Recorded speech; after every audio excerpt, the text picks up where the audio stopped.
Next topic है विशिष्ट चालकता। विशिष्ट चालकता को डिफाइन ठीक उसी प्रकार किया जाएगा जैसे कि अभी आपने पढ़ के आया है प्रतिरोधकता। प्रतिरोधकता का मतलब विशिष्ट प्रतिरोध। जो विशिष्ट प्रतिरोध रो होता है ना, किसी चालक का जो विशिष्ट प्रतिरोध रो का व्युत्क्रम ही क्या कहलाता है, विशिष्ट चालकता कहलाता है। इसे विशिष्ट चालकता को ही कहते हैं। तो इसे कप्पा से प्रदर्शित करते हैं, ए फॉर कप्पा,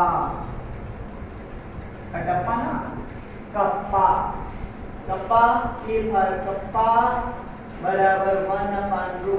मतलब किसी चालक के विशिष्ट प्रतिरोध रो का व्युत्क्रम विशिष्ट चालकता कहलाता है।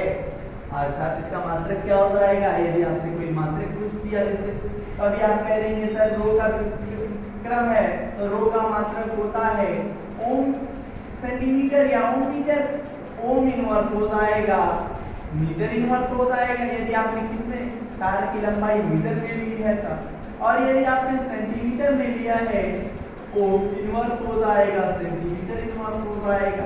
ये तो आपको तार की लंबाई पर निर्भर करेगा क्योंकि आपको रो अभी पढ़ाया है। फिर कुछ बातें हैं जो नोट कर लेंगे और जानते रहेंगे। वो क्या है कि किसी भी पदार्थ की बात कर रहे हैं तो आपने अभी पढ़ा होगा कि वैद्युत अपघट्टिका जलीय विलयन में विद्युत धारा सुगमता से प्रवाहित होती है। सुगमता से प्रवाहित इसीलिए होती है क्योंकि उसमें उपस्थित आयन होती हैं। तो किन पर निर्भर करता है किसी भी पदार्थ का चालकत्व। तो कह रहा है स्थिर ताप पर किसी वैद्युत अपघटनीय विलयन का चालकत्व कंडक्टेंस केवल विलयन में उपस्थित आयनों की प्रकृति तथा उसकी सांद्रता पर निर्भर करता है। यदि सांद्रता कम होगी तो उसका चालकत्व कम होगा, यदि उसकी सांद्रता अधिक होगी तो उसका चालकत्व अधिक होगा, और ताप बढ़ाने पर विलयन का चालकत्व बढ़ता है। इतना नोट कर लें, जल्दी से नोट कर लें। साथ ही साथ सारी क्लासेस जितनी भी हमने आज वीडियो दी है 1, 2, 3, वो तीनों वीडियो को आपस में मर्ज करके नेक्स्ट टॉपिक आपका जुड़ेगा। हम किसी भी आपके दिमाग में आएगा सर कि हम विशिष्ट चालकता का गणना कैसे करेंगे, तो गणना करने के लिए आपको विलयन का सेल स्थिरांक पता होना चाहिए। यदि सेल स्थिरांक प्राप्त है और आप व्हीटस्टोन सेतु के बारे में पढ़ती हैं जो फिजिक्स में आप पढ़ाया जाएगा, सर पढ़ाएंगे, यदि व्हीटस्टोन ब्रिज आपको उस पर कॉन्सेप्ट क्लियर है तो उससे तुलना करके हम किसी भी चालक के चालकत्व की बात करें, चाहे उसकी विशिष्ट चालकत्व की बात करें, की गणना की जाएगी। तो विलयन का सेल स्थिरांक ज्ञात होना चाहिए। एक उसका रेजिस्टेंस जो मानक रेजिस्टेंस होता है, मानक प्रतिरोध होता है वो ज्ञात होना चाहिए। व्हीटस्टोन ब्रिज का ज्ञान होना चाहिए, मतलब P/Q बराबर R/S आपने पढ़ा होगा शायद।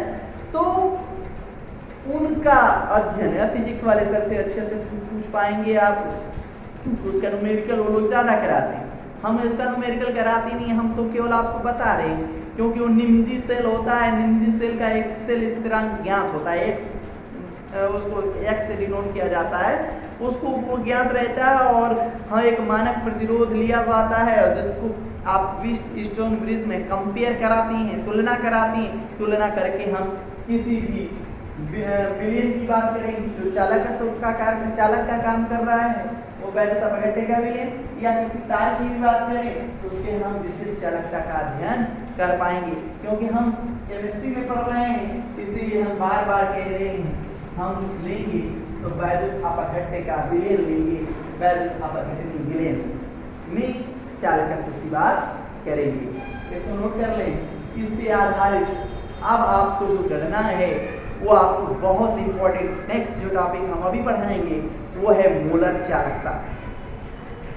इसको नोट करें।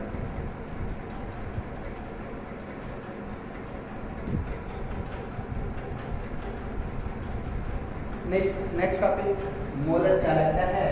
मोलर चालकता को किस प्रकार डिफाइन करेंगे, जानें। किसी विलयन के एक निश्चित आयतन में जितना भी आप लेंगे वो चाहे 1 मोल की बात कर रहा है, 1 लीटर विलयन की बात करें, चाहे जितना भी आपने लिया है, किसी विलयन के एक निश्चित आयतन में उपस्थित वैद्युत अपघट्य पदार्थ का एक मोल द्वारा उपलब्ध कराए गए आयनों की शक्ति को उस विलयन की मोलर चालकता कहते हैं। कैसे सुन लें कि किसी विलयन के एक निश्चित आयतन में हम 1000 पर लेकर डिफाइन करेंगे और आपको प्रति इकाई मोल पर भी दिखलाएंगे। किसी विलयन के एक निश्चित आयतन में उपस्थित एक वैद्युत अपघट्य पदार्थ के एक मोल द्वारा उपलब्ध कराए गए आयनों की चालकता शक्ति को मोलर चालकता कहते हैं। या इसको इस प्रकार भी डिफाइन किया जा सकता है, यदि आपको Cm जो यहाँ पर हम दिए हैं, ये डेल्टा एम क्या है, इसको बोलते हैं क्या, जान लें, ये है कैपिटल लैम्डा एम से ही मोलर चालकता को डिफाइन करते हैं या प्रदर्शित करते हैं। तो मोलर चालकता बराबर स्मॉल कप्पा की बात कर रहे हैं। कप्पा क्या है तो अभी आपको बताए हैं, विशिष्ट प्रतिरोधकता या विशिष्ट चालकत्व या विशिष्ट चालकता कप्पा है। अभी हमने इसको डिफाइन किया बटा में Cm क्या है, प्रति इकाई मोल की बात कर रहे हैं। प्रति इकाई मोल में विलयन की सांद्रता है, विलयन की सांद्रता है। आप जानते हैं कि 1/c बराबर होता है v, विलयन घनता, या c बराबर 1/v हमने आपको पढ़ाया होगा। तो c बराबर 1/v, तो इसको डिफाइन कर सकते हैं क्या, लैम्डा m बराबर कप्पा इंटू Vm। या तो इस समीकरण से आप डिफाइन करें मोलर चालकता को, चाहे आप मोलर का मतलब ही होता है 1 लीटर में 1000 ml होती। अब उसकी बात यहाँ पर लेके चलें तो क्या हो जाएगा, लैम्डा m बराबर 1000 गुणे विशिष्ट चालकत्व अपान विलयन की सांद्रता। या अब अभी आपको बताए 1/c क्या होता है, तो v होता है, हमने v लिख दिया, विलयन की तनुता, इससे भी डिफाइन किया जा सकता है।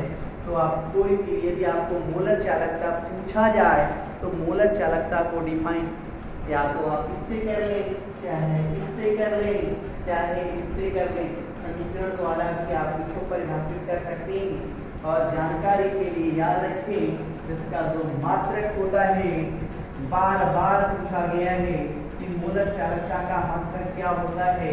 तो हमने अब तक जितने भी फेजेस के ओम लॉ से लेकर विशिष्ट चालकत्व तक आपको बताया, उसके आधार पर हम इसका जब मात्रक ज्ञात करेंगे तो आपको क्या आएगा, ओम इनवर्स, इस प्रकार भी डिनोट किया रहेगा, ohm inverse centimetre square mole inverse.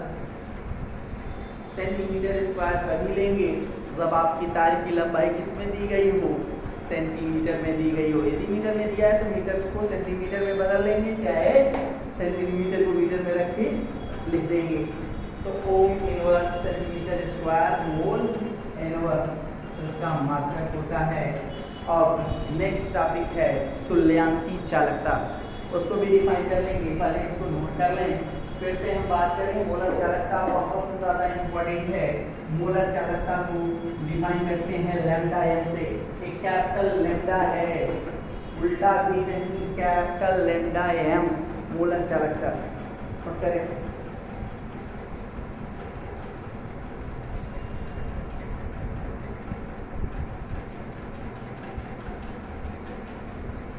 Next topic है तुल्यांकी चालकता।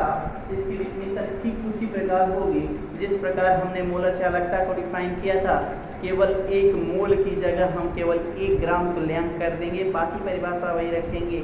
आपकी परिभाषा हो जाएगी, देख लीजिए कैसा है, किसी विलयन के एक निश्चित आयतन में उपस्थित एक वैद्युत अपघट्य पदार्थ की 1 ग्राम तुल्यांक द्वारा उपलब्ध कराए गए आयनों की चालकता शक्ति को तुल्यांकी चालकता कहते हैं। इसको डिफाइन करते हैं लैम्डा इक्विवेलेंट से डिनोट करते हैं। उसमें क्या कहा था हमने, एक मोल कहा था, यहाँ पर क्या कर दिया, 1 ग्राम तुल्यांक कर दिया। परिभाषा जस की तस थी और हो गया किसी विलयन के एक निश्चित आयतन में उपस्थित एक वैधता पर घटे पदार्थ के 1 ग्राम तुल्यांक द्वारा उपलब्ध कराए गए आयनों की चालकता शक्ति को तुल्यांकी चालकता कहते हैं। उसको हम समीकरण के रूप में परिभाषित कर दें तो वही आपको पढ़ेंगे, लैम्डा इक्विवेलेंट बराबर विशिष्ट चालकत्व या चालकता बटा में प्रति इकाई मोल की जगह कहीं ग्राम तुल्यांक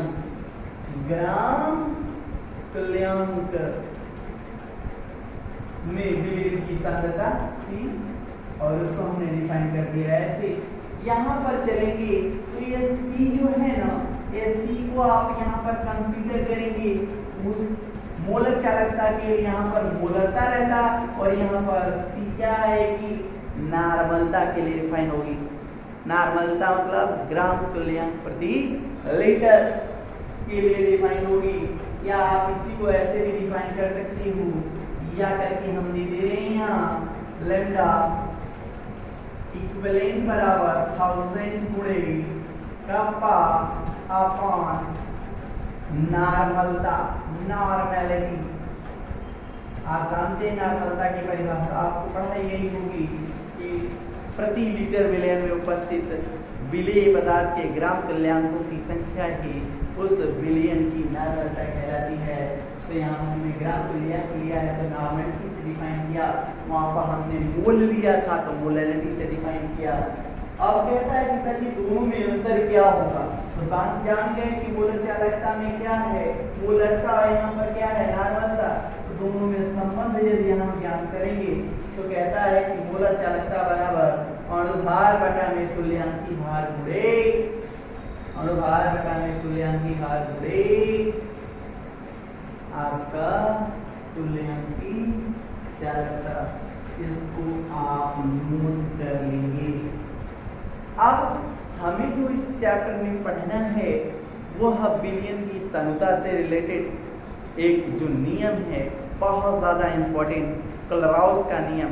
तो नाउ नेक्स्ट डे हम उस पर और उसका अनुप्रयोग पढ़ेंगे। Thank you.